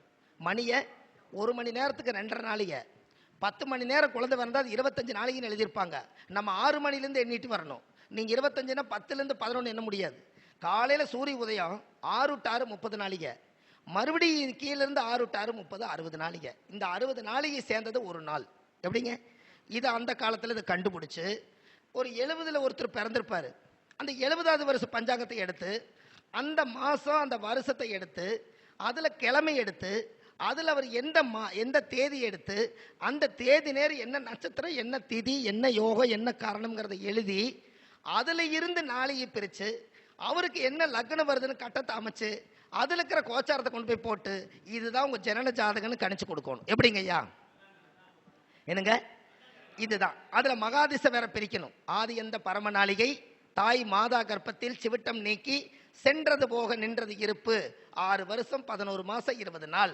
இன்னையிலிருந்து உன்ற திசை ஆரம்பிக்குன்னு 32 வருஷத்துக்கு முன்னாடி தரிக்கால் பாட்டிலேருந்து 10 வரைக்கும் படித்தோம். இதனால தான் இந்த ஆதிகால பரிகாரம்னு சொல்லி அன்னையிலேருந்து இன்னைக்கு வரைக்கும் கையில் கணக்கு போட்டே இன்னைக்கு வந்ததுனால தான் நம்மளால இந்த ஜோதிடத்தில் கொஞ்சமாவது இப்படி சொல்ல முடியுது. கரெக்டுங்களா ஐயா? அப்போ சொல்லுங்க, 32 வருஷத்துக்கு முன்னாடி கம்ப்யூட்டர் நம்மகிட்ட வாங்குறதுக்கு சக்தி இல்லை. ஆனால் இன்னைக்கு எல்லாத்துக்கும் ஒரு லேப்டாப்லேயே ஒரு சாஃப்ட்வேர் போட்டு தராங்க. ஆனால் அன்னைக்கு இந்த கை கணிதம் இருக்குது. அதில் அசுவதியும் பரணியும் கார்த்தியும் காலும் கொண்டது மேசம்னு படிக்கணும். கார்த்திகை முக்காலும் ரோகிணி மிருகசீர திருவரையும் கொண்டது ரிஷபம்னு படிக்கணும். அசுவனியும் பரணியும் கார்த்திகை காலும் கொண்டது மேசம் அப்படின்னு என்னங்க? அசுவனி 4 பாதம், பரணி 4 பாதம், இன்னொரு கால் பாதத்தை உள்ள சேர்த்தி அசுவதியும் பரணியும் கார்த்தி காலும் கூடது மேசன். அதனால தான் அந்த காலத்தில் ஒரு பழமொழி உண்டு, ஜோசியர் காலப்பிடி. ஜோசியம்னா ஜோசியர் போய் காலை பிடிக்கணுமா, வைத்தியர் கையை பிடிக்கணுமா? இது எதாவது தெரியுதாங்க? ஜோசியர் காலை பிடிச்சுக்கணுமா, ஜோசியர் போய் ஏயா காலை பிடிக்கணும்னு ஒருத்தர் கேட்பார்ல தப்பா, வைத்தியர் கையை பிடிக்கணுமா? அப்படின்னா ஒரு கிரகம் எந்த நட்சத்திர காலில் இருக்குதுங்கிறத பிடிச்சாதான் ஜோசியர் சொல்ல முடியுமா. அதனால ஜோசியர் காலப்பிடி, வைத்தியர் கையப்பிடினாங்க. அவர் வைத்தியர் கையை பிடிச்சா அந்த பொண்ணு எத்தனை மாதம் முழுகாமல் இருக்குதுன்னு கரெக்டாக சொல்லிடுவாரா. அப்போ வைத்தியர் கையப்பிடி, ஜோசியர் காலப்பிடின்னு ரகசியத்தையும் கூட ரகசியமாக இன்னும் வச்சுருக்காங்களா இல்லையா? சொல்லுங்கள் சார். இதெல்லாம் தான் மக்களுக்கு ஒரு சுவையான வார்த்தைகள். கரெக்டுங்களா ஐயா? எத்தனையோ மீட்டிங்கு நம்மளை எல்லாம் நிறையா கூப்பிடுறாங்க. நம்மளால் முடிஞ்சது ஒரு அன்னதானம், நல்ல ஒரு பாசிட்டிவான வார்த்தைகள். இதை சொல்லித்தான் இவ்வளோ தூரம் வந்தோம். இப்போ பாருங்கள், டெய்லி புதுயுகத்தில் 6 மணி 50 நிமிஷத்துக்கு புது கண்டென்ட்டை தயார் பண்ணி டெய்லி 6:50க்கு எல்லா டிவிக்கும் வந்துருச்சு. இது இல்லாமல் நம்ம வள்ளுவர் வாக்குன்னு ஒரு தாய் சேனல் ஒன்று ஆரம்பித்தோம். இன்றைக்கி அதில் 1330 வீடியோ கரெக்டாக வள்ளுவர் எப்படி திருக்குறள் எழுதினாரோ அதுபோல் எப்படியாவது சொந்த வீடியோ போட்டுற முடியும்னு நினச்சோம். இப்போ 1330 வீடியோ வள்ளுவர் வாக்கு சேனல் இருக்குதுங்க. 4 தலைமுறைக்கு அது தாட்டும். இதை படித்தாலே ஒரு பெரிய ஜோசியர் ஆயிடலாம். அவ்வளவு எனர்ஜி அதில் கொடுத்து இந்த கூகுள் அழியாமல் இருக்க வரைக்கும் அந்த வள்ளுவர் வாக்கு அழியாது. எப்படிங்க ஐயா? பணம் காசு சம்பாதிக்கிறது ரெண்டாவதுங்க ஐயா. பணம் சம்பாதிக்கிறதெல்லாம் ஜோசியம் கிடையாது, யோகம். அது ஒரு மனிதனுக்கு அது யோகம். யோகம் வேற, நம்ம பிறப்பு வேற. யோகம்னு என்ன தெரியுங்களா? ஒரு பூர்வீக சொத்து 100 ஏக்கரா பூமி, ஒருத்தருக்கு சொத்து விற்றா அவர் பங்கு வந்துரு, அவர் உழைக்கவே இல்லை, வருது. இது யோகம் தானே? ஆனால் அது 1 ஏக்கர் அவர் சம்பாதிக்கணும், எவ்வளோ கஷ்டம். அப்போ யோகம் வேற, உழைப்பு வேற. கரெக்டுங்களா சார்? நாம பிறந்ததுலேருந்தே ஒன்றும் இல்லை, வளர்ந்து இவ்வளோ தூரம் வந்து 10 பேர்த்துக்கு முன்னாடி நம்ம நிற்கிறக்கும் ஒரு பெரியவங்களோட ஆசீர்வாதமும் அந்த பூர்வ ஜென்ம புண்ணியம் இருக்கணும். அதுக்குத்தான் வாசன் பஞ்சாங்கத்தில் ஒரு எழுத்து கொடுத்துருக்காங்க. நீங்கள் பார்த்தீங்களா? ஜனனே ஜென்ம சவுக்கியானாம், ஜனனே ஜென்ம சவுக்கியானாம், வர்த்தனே குல சம்பந்தம், பதவி பூர்வ புண்ணியானாம், லிக்குதே ஜென்ம பத்திரிகா. இது எது கொடுத்தாங்க? ஒரு குழந்தை ஊனம் இல்லாமல் கைகால் நல்லா இருந்து பேசுறதுக்கு திறமை இருந்து நல்ல அறிவோட ஒரு குழந்தை பிறந்தா அதுவே ஜனனே ஜென்ம சவுக்கியானா. வர்த்தனே குல சம்பந்தம்னா அப்போ உனக்கு அறிவு இருக்குதல்ல, அப்போ இந்த ஊருக்குள்ளே நீ நல்லவனா இருந்து அறிவில்லாதவங்களுக்கு நீ அறிவு சொல்லி கொடுங்கறதுக்காகத்தான் ஜனனே ஜென்ம சவிக்கானா வர்த்தனே குல சம்பந்தம், அந்த குலப்பெருமையை காப்பாத்துங்கன்னு சொல்லுது. பதவி பூர்வ புண்ணியானாம், அந்த குலப்பெருமையை காப்பாத்துனா உனக்கே பதவி வரும், புண்ணியம் வரும். லிக்குதே ஜென்ம பத்திரிகான்னா நீ உலக நாட்டில் ஒரு தனி மனிதனா சிறந்தவரா வருவீன்னு தான் 4 வரியில ஜனனே ஜென்ம சவிக்கானாம், வர்த்தனே குல சம்பந்தம், பதவி பூர்வ புண்ணியானாம், லிக்குதே ஜென்ம பத்திரிகா. இதை அந்த காலத்திலே சொல்லி வச்சுக்கிறாங்க. இதுக்கு விளக்கம் தெரியலையே நம்மளுக்கு சார், அதானே? அப்போ இப்படியெல்லாம் நம்ம இந்த நேரத்தில் ஆதிகால பரிகாரம்னு சொல்லி ஒரு புத்தகம் எழுதினோம். அது உலகம் பூரா கொஞ்சம் போயிட்டு இருக்குது. நிறைய பேர் கேட்குறாங்க அடுத்த பாகம் எப்போ எழுதுவீங்கன்னு. அதனால தமிழ்நாட்டுக்குள்ளே கணக்கு போட்டு பார்த்தோம். 4000 கோயில் மொத்தம் நம்ம கண்ணுக்கு தெரிஞ்சிருக்குது. இந்த 4000 கோயில் ஒரே புக்கில் கொண்டு வர்றோம். இந்த 4000 கோயிலுக்கும் ஜாதகத்தை வச்சு பரிகாரம் சொல்கிறோம். இத்தனை கோயிலும் எப்படி எப்படி ஐதீகமாக போய் பூஜை பண்ணணும், ஒவ்வொரு கோயிலுடைய சாமி எதுக்காக அவங்க உருவாக்குனாங்க, எந்த சாமிக்கு சக்தி இருக்குது, எதுக்கு சாமிக்கு சக்தி இல்லை, இந்த சக்தியை வர வைக்கிறதுக்கு என்ன வழி, நம்மளோட கர்மாவை குறைக்கிறதுக்கு என்ன வழின்னு ஒரு பெரிய புத்தகம். இதை விட இன்னொரு 1 கிலோ 2 கிலோ எச்சா அந்த புத்தகம் எழுதிட்டு இருக்கோம். நிறைய விஷயங்கள் சொல்கிறதுக்காக இந்த இடத்துக்கு வந்தோம். அடுத்த தலைமுறையும் நம்ம நல்லா இருக்குன்னு சொல்லி இந்த வெள்ளகோவில் மீட்டிங்கில் நம்ம ஐயா ரவிசார் ஐயாவுடைய குடும்பம் முதல் நல்லா இருக்கணும், அதை சார்ந்திருக்கிறவங்க குடும்பம் நல்லா இருக்கணும், அவர் இதை உருவாக்குறதுக்கு துணையாளர்கள் செயலாளர்கள் எல்லாருமே நல்லா இருக்கணும். ஏன்னா இத்தனை கூடத்தை ஒரு இடத்துல புதுசாக ஒரு இடத்துல சேர்த்த முடியாது. இன்னைக்கு என்ன நட்சத்திரம்னு சொல்லுங்க ஐயா? சார் அஸ்த நட்சத்திரம். நான் உள்ள என்ட்ராகும் போது நட்சத்திரத்தை பற்றி பார்ப்பேன். இன்னைக்கு என்ன ஊருக்கு போகிறோம்? வெள்ளைன்னா என்ன, அஸ்தம்னா சந்திர, சந்திரனா வெள்ளை. கோவிலுக்குள்ளே போகிறோம், அதனால வெள்ளை கோவில் வந்தது. இன்னைக்கு அஸ்தத்தில் தான் உள்ள போகுதுன்னு அப்பவே எடுத்தாச்சு. என்னங்க அது? இது கோயில் நிறைய உடுக்க பூஜை புனஸ்தானங்கள் செய்கிறாங்க. அஸ்தம்னா உடுக்க, இங்கே தாளம் இதுக்கு தான் இவ்வளோ பெரிய கோயில் இதை உருவாக்கியிருக்காங்க.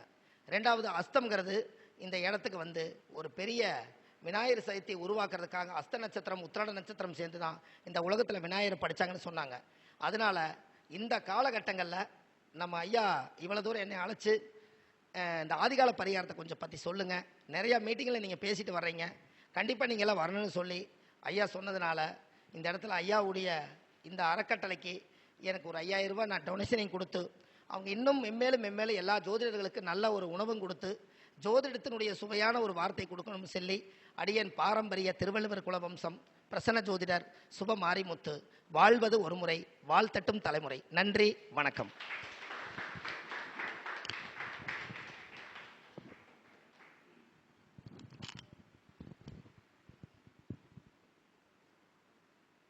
ஐயா, அதாவது அகத்தியர் ஜோதிட வித்யாலய அறக்கட்டளை சார்பில் அழைப்பு விடுத்ததுக்கு இணங்கி இவ்வளோ தூரம் வந்து நம்மளுக்கு எல்லாருக்கும் பரிகாரம் பற்றிய விஷயங்களை முன்னாடியே எல்லா சேனல்லையும் பரிகாரம்னாவே சிவமாரிமுத்து ஐயா தான் அப்படிங்கிறது எல்லாத்துக்கும் தெரியும். இருந்தாலும் நிறைய பேருக்கு ஜோசியர்களும் சரி மக்களிடத்துலையும் சரி பரிகாரம் உண்மையா பொய்யா, பரிகாரம் பண்ணலாமா வேண்டாமா இப்படிங்கிற ஒரு கருத்து ஓடிக்கிட்டே இருக்கு. ஆனால் கண்டிப்பாலுமே தெரியுது பரிகாரம் இல்லைன்னா எந்த விஷயம் நடக்கலைங்கிறது மனுஷனுக்கே தெரியுது. ஆனால் பரிகாரம் உண்மைங்கிறதும் தெரியுது. ஓகே, ஒரு நிமிஷம். ஐயா கேட்டதுனால தான் ஞாபகத்துக்கு வருது. இப்படி யாராவது கேட்பாங்க உங்ககிட்ட, கரெக்டுங்களா ஐயா? ஏன்னா இன்னைக்கு விஞ்ஞான உலகத்தில் இனி போகிற காலத்தில், அந்த காலத்தில் உடம்பு சரியில்லைன்னு வச்சுக்கோங்க, 90 எடுத்து அந்த பெத்த தாய் பிள்ளைக்கு வச்சு விட்டா கோயிலுக்கு போக வேண்டியதில்லை. அந்த குழந்தை நல்லா இருந்துச்சா இல்லையா? அப்போ அது பரிகாரம் தானே, கரெக்டு தானுங்க ஐயா? இந்த இடத்துல ஒரு விஷயத்த சொல்லிடுறேங்க. இவர் கரெக்டாக கேட்டார் பார்த்தீங்களா? அந்த மாதிரி எல்லாம் நாளைக்கு எகென்ஸ்டான கேள்விகள் வந்துச்சுன்னா நம்ம ஒரு விஷயத்தை மறக்காமல் சொல்லணும். ஒருத்தர் இறந்துட்டாங்கன்னா அவரே செத்துட்டாரு, செத்தவருக்கு எதுக்கு சிங்காரம்? காலில் கட்டி தரத்தனை இழுத்து கொண்டு போய் சுடுகாட்டில் போட்டு போக வேண்டியதானே? அது கருப்பு, கருமாந்தம், கொல்லி வைத்தோர், குடமுடைத்தோர், குளிமேட்டுக்கு மண்ணு தள்ளினோர், வாக்கரிசி போட்டோர், இறை எடுத்தோர், மொட்டை எடுத்தோர் அனைவருக்கு தீட்டுங்கிறீங்க. பேரனை கூட்டிகிட்டு வா பந்தம் முடிக்கணுங்கிறீங்க, எண்ணெய் அறுப்பு வைக்கணுங்கிறீங்க, பாட கட்டணுங்கிறாங்க, அந்த பாடி எடுத்து கொண்டு போய் கரெக்டாக உப்பு எல்லாம் திருநூறு போட்டு அடக்கம் பண்ணணுங்கிறாங்க. எல்லாம் முடிஞ்சு தீட்டு நட்சத்திரம் அடப்பாரந்தா கோயிலுக்கே போகக்கூடாதுங்கிறாங்க. அப்போ இவ்வளவுக்கும் பரிகாரம் ஆதி காலத்தையே இறந்தவருக்கே இவ்வளவு பரிகாரம் இருந்தா உயிரோடு இருக்கிறவங்களுக்கு எவ்வளவு பரிகாரம் இருக்கா சொல்லுங்க? உண்மையாலுமே ஐயா சொல்றதெல்லாம் மிக அற்புதமான விஷயம். அதை உள்நோக்கி அதை கவனிக்கிற இடத்துல நம்ம இல்லை, அவ்வளோதான் தவிர. ஏன்னா இப்போ இது ஒரு பெரிய பரந்த உலகம், சரிங்களா? அவங்கவுங்களுக்கு அவங்கவுங்க தேவைகளை பூர்த்தி பண்ணுறது பெரிய விஷயமா இருக்குது. அதனால் ஒரு கருத்துக்களை போய் படிச்சுட்டு அது இவ்வளோ தூரம் மெனக்கெட்டு ஒரு கருத்துக்களை சொல்லணும்னு அவசியம் இல்லை. அது பிரபஞ்சம் அவர் கொடுக்கறதுக்கான வாய்ப்பு இருந்திருக்கு, சரிங்களா? பிரபஞ்ச அனுமதி இல்லாமல் யாரும் ஜோதிடத்தை கையில் பிடிக்கவோ தொடவோ முடியாது, சரிங்களா? இதில் நீ நான் பெருசுங்கிற போட்டி போடுற இடத்துல இங்கே பிரபஞ்சம் இல்லை, சரிங்களா? பிரபஞ்சம் எல்லாத்துக்கும் சப்போர்ட் பண்ணும், உங்களே ஒரு திறமசாலி ஆக்கும், உங்களே ஒரு வெற்றியாளராக ஆக்கும். அதே மாதிரி ஐயா வந்து பரிகார விஷயத்தில் சொல்றதுல வெற்றியாளராக இருக்கார், இதான் உண்மை, சரிங்களா? அந்த அனுமதி பிரபஞ்சம் கொடுத்துருக்கு அவருக்கு, ஐயாவுக்கு, சரிங்களா? அதே மாதிரி ஒரு மழை பெய்யுது கூட தான் பரிகாரம். மழை பெய்யுதுன்னா சிம்பிளா கொடை பிடிச்சா மழை இல்லாமல் இருக்கலாமா இல்லையா? தான் பரிகாரம். அதே மாதிரி இப்போ இந்த 2:30 மணி ஆயிடுச்சு, சாப்பிட்டா பரிகாரம், தெம்பா இருப்ப, இது பரிகாரம் தானே? இது சாப்பிடலன்னா நீ 10 நிமிஷம் மேலே மயக்கம் போட்டுருவேன். அப்போ சாப்பிட்டோம்னா என்ன ஆயிடுது? அடுத்த நிமிஷம் இன்னும் அடுத்து என்ன பேச போகலான்னு வர, இல்லைன்னா இன்னொருத்தனோட சண்டைக்கு போகலான்னு தெம்பா வந்துடுறீங்க, எல்லாம் போட்டியா ஏதோ ஓட்டப்பந்தயம் ஓடுறீங்க, ஏதாவது ஒரு தெம்பு வந்துருது இல்லையா? அப்போ ஒரு சாப்பாடுங்கிறது ஒரு பரிகார பொருளாக அங்கே பயன்படுது. ஒரு சோசியட்ட போறீங்க, அவர் என்ன சொல்றாரு? உனக்கு கவலைப்படாதப்பா 2 மாசத்துல கல்யாணம் ஆயிரும் அப்படின்னு சொன்னா அதுக்கு பேர் பரிகாரம் தான். அது பரிகாரம் தான், ஒன்று சந்தோஷப்படுத்துது இல்ல, அது பரிகாரம் தான். ஆனால் அந்த பரிகாரம் ஒரு சமயம் தோக்கும், ஒரு சமயம் ஜெயிக்கும். எல்லாத்துக்கும் தோல்வி வெற்றியும் உண்டு. ஒரு எல்லா வேலை இப்போ நீங்கள் வந்திருப்பீங்க, நான் இப்போ ஐயா எத்தனை மணிக்கு வருவான்னு நான் எதிர்பார்த்தோம், 10 மணிக்கே வந்துடுறேன்னு என்கிட்ட கால் பண்ணி இன்பார்ம் பண்ணிட்டாரு. அப்போ அது வரல. ஆனால் நம்ம என்ன செய்யறோம்? தொடர்ந்து அதில் பயணிக்கிறோம். ஆனால் வந்ததுக்கு அப்புறம் தான் என்ன செய்யுது? அது பரிகாரம் ஆகுது. வல்லைன்னா என்ன செய்யுதுங்க? ஏமாற்றம் ஆயிரும்ல. வல்லைன்னா ஏமாற்றம் தானுங்க. வந்ததுக்கு அப்புறம் தான் என்ன செய்யுதுங்க? பரிகாரம் ஆயுது. நம்மளுக்கு ஒரு புத்துணர்ச்சி வந்துடுது, நம்ம நினைச்சது மாதிரி காரி சாதிச்சிட்டோம் அப்படிங்கிற ஒரு நிகழ்வு வருது. அந்த நிகழ்வுக்கெல்லாம் உயிர் கொடுக்கறது பரிகாரம் தான். பரிகாரம் இல்லாம எந்த விஷயம் நடக்காதுங்க. எல்லா அனைத்து செயல்பாடுகளும் பரிகாரம் மூலம் தான் நடக்குது. இப்ப எல்லாருமே நீங்க கொடுத்துதான் நாங்க நடத்துறோம். இப்ப நானா கையில போட்டு நடத்துறல இல்லை. இப்ப ஐயா மாதிரி இப்ப எல்லாரும் ஜோதிடர்களும் கொடுத்துதான் பண்றோம், சரிங்களா? அது எடுத்து நடத்துற திறமை எனக்கு கொடுத்துருக்கேன் ஆண்டவன், அவ்வளவுதான், சரிங்களா? மற்றபடி அது இல்லை. நான் தனிப்பட்ட முறையில் செய்யறேன், என் கையில காசு இருக்குது அப்படின்னு போட்டு செய்யறேன் அப்படிங்கிறதெல்லாம் இல்லை. எல்லாரோட ஒத்துழைப்பு, உண்மையாலுமே இங்க வந்திருக்கவங்க அனைவருமே, அதுதான் நான் ஃபர்ஸ்ட்ல இருந்தே சொன்னேன், சரியா? இன்னைக்கு இந்த இடத்துல இந்த வெள்ள கோயிலை நடத்துவே நான் கனவு கூட கண்டதில்லை, சரிங்களா? இதுக்கெல்லாம் வாய்ப்பு கொடுத்தது யாரு? லலிதாம்பிகையும் லலிதாம்பிகை அறக்கட்டளையும், அதாவது குபேர கலச அறக்கட்டளையும், திரிசக்தி அறக்கட்டளையும், காவேரி அறக்கட்டளையும், வாருங்கள் வளருவோம் அறக்கட்டளையும், நண்பர் குழு அறக்கட்டளையும், இவங்க எல்லாம் இணைஞ்சுதான் இந்த மாதிரி வாய்ப்பை நான் உருவாக்குறதுக்கு வாய்ப்பு கொடுத்துச்சு பிரபஞ்சம், சரிங்களா? அவங்களோட சப்போர்ட் மூலம் நான் வந்தேன், சரிங்களா? அது மாதிரி யாரோ ஒருத்தர் உதவி இருந்தா யார் வேணாலும் எந்த இடத்த வேணாலும் பிடிக்கலாம். ஐயாவும் அப்படிதான். இப்ப ஐயா பேர் இப்ப சுகுமாரி மத்தியான உலகம் ஃபுல்லா தெரியுற அளவுக்கு வந்துட்டாங்க. ஆனா அந்த அளவுக்கு என்ன செஞ்சிருக்காரு, எந்த எதிர்பார்ப்பு இல்லாம ஏகப்பட்ட பணத்தை வள்ளி அரைச்சிருக்காரு. சரிங்களா? பிணத்துக்கு ஆகுது, இல்ல அன்னதானத்துக்கு ஆகுது, இல்ல மற்ற விஷயத்துக்கு ஆகுது, நிறைய விஷயங்களை பண்ணிருக்காங்க. அவங்க எல்லாம் கூட்டி வந்து பாராட்டணுங்கிற ஒரு உள்நோக்கத்தோட தான் நான் கூப்பிட்டேன். கண்டிப்பாலுமே அப்ப கேட்கும் போதே கேட்டாரு, என்ன நான் ஏதாவது செய்யணுமா அப்படின்னு கேட்டாரு. எது செய்ய வேணாயா, நீ வந்தா போதும்னு தான் சொன்னேன். என்னங்க யோசனை உங்கள்கிட்ட அதுதான் நான் சொன்னேன். ஆனா பட் அதாவது அதுக்கு மேல செய்யறது அவங்களோட சூழ்நிலை இருக்கும் இல்லைங்க. அவங்க எந்த சூழ்நிலை இப்ப இருக்கான்னு எப்படி தெரியும் நம்மளால. அதனால நான் சொல்றேன் எல்லாத்துக்கும், அதாவது யார் இப்ப எங்க சூரிய சுந்தரராஜ் ஐயா அவங்க குறிப்பு அவர் என்ன சொன்னாருன்னா 5 பேர்த்த நான் கூட்டி வந்துறேன் அப்படின்னாரு. அதே மாதிரி 5 பேர்த்தோட 6 பேர் எக்ஸ்ட்ரா தான் வந்திருக்காங்க. ஆனால் அந்த அளவுக்கு சொல்லி எனக்கு எல்லாம் சப்போர்ட், எல்லாருமே எல்லா ஜோடருமே சப்போர்ட் பண்றீங்க. இப்ப எனக்கு தெரியல அப்படின்னு நான் வருத்தப்படுற இடத்துல இருந்தாலும் கூட உண்மையாலுமே இன்னைக்கு தெரிஞ்சுக்கிட்டோம்ல, இனிமேல் அவங்க என்ன செய்வாங்க, என்னோட நண்பர் ஆயிடுவாங்க. சரிங்களா? அப்ப அது நண்பரை தேடி போக வேண்டிய எந்த இடங்க இதான் 17வது ஜோயிட கருத்தங்க நம்மளது. அது 8 தான். இன்னைக்கு 26ஆம் தேதி அது 8 தான். காலையிலே சொன்னேன். சரிங்களா? ஆவணி மாசம் 8ஆம் தேதி அது 8 தான். சரிங்களா? இப்போ 8ங்கிறது ஜோயிடம். சரிங்களா? எல்லாமே 8 வந்து அமைஞ்சிருக்கு. சரிங்களா? அப்போ வெள்ளை கோயில் கூட்டி பாத்தீங்கன்னா அதுலயே எல்லாமே கூட்டு நம்பர் 8 தான் வருது. அதே மாதிரி கோயில் இங்க சிவசமாதி அடிப்படையில சித்தர்கள் எத்தனை பேருங்க? 18 பேர். சரிங்களா? 18 சித்திரம் உள்ள இடம் இங்கதான். சரிங்களா? அந்த கோயில்ல உள்ள போய் பாருங்க. வீரகுமாரசாமி கோயில். வீரம்னா என்னங்க? செவ்வாயா? இன்னைக்கு என்ன கிழமை? செவ்வாவே எங்க? 8வது வீட்டு அதிபதிதான் செவ்வாவே. நில வச்சு புரிஞ்சுக்க. அப்ப ஜோயிடம் எங்க இருக்கு பாருங்க. எவ்வளவு ஆணித்தரமா, எவ்வளவு அக்யூரேட்டா, எவ்வளவு ஆக்ரோசியா இருக்குன்னு பாருங்க. அப்ப இந்த பரிகாரம் சொன்னாங்களே, ஐயா வந்ததுக்கு காரணமே 8ஆம் இடம் பயணிக்கிறதுனாலதான் பரிகாரத்துக்கு ஐயா வந்திருக்காரு. புரிஞ்சுக்கங்க. இல்லைன்னா வந்திருக்க முடியாது. காலச்சக்கரம் எல்லாம் 8 தான். சரி, 8 சம்பந்தம் இல்லாம பரிகாரம் வராதுங்கறேன். இப்ப ஆல்ரெடி இப்ப நான் விருச்சி இலக்கணம் தானே, காலச்சக்கரத்துக்கு அது 8 தானே. ஆமாங்க. என்னங்கய்யா, நான் விருச்சி இலக்கணத்துல பிறந்திருக்கேன். அது மேசத்துல இருந்து எடுத்தோம்னா அது 8வது வீடு தானே வரும். அதனால இந்த இடம் மேட்ச் ஆகுது பாருங்கன்னு சொல்ல வரேன். கரெக்ட் தானுங்க? ஐயாவோட பதறிக்க செவ்வாய் ஆதிக்கிறமா இருக்கிறதுனால அவர் எவ்வளவு உள்ளன்போட சொல்றாரு பாருங்க. ரொம்ப மகிழ்ச்சியா இருக்கேன் இல்லையா? ஐயா நம்பருங்களா? ஒரு நிமிஷம் ஐயா எழுதிங்க. நம்பர் சொல்லணுமா? 96 55 71 55 55. 96 55 71 55 55. நன்றிங்க ஐயா, ரொம்ப சந்தோஷம். ஐயாவுக்கு பொன்னாடை போத்த விதமாக விஜய தர்மராஜ் ஐயா அவங்களை வருக வருக என வரவேற்கிறோம். பாபு ஐயா வாங்க, வருக வருக என வரவேற்கிறோம். நன்மணி ஐயா வாங்க. கேபி ஆறுமுக ஐயா, வடிவேல் ஐயா வாங்க. ஈஸ்வர ஐயா எந்திரிங்க மேல. அப்படியே சேர்ந்து பொன்னாடை போத்தி ஐயா கௌரவிப்போம்.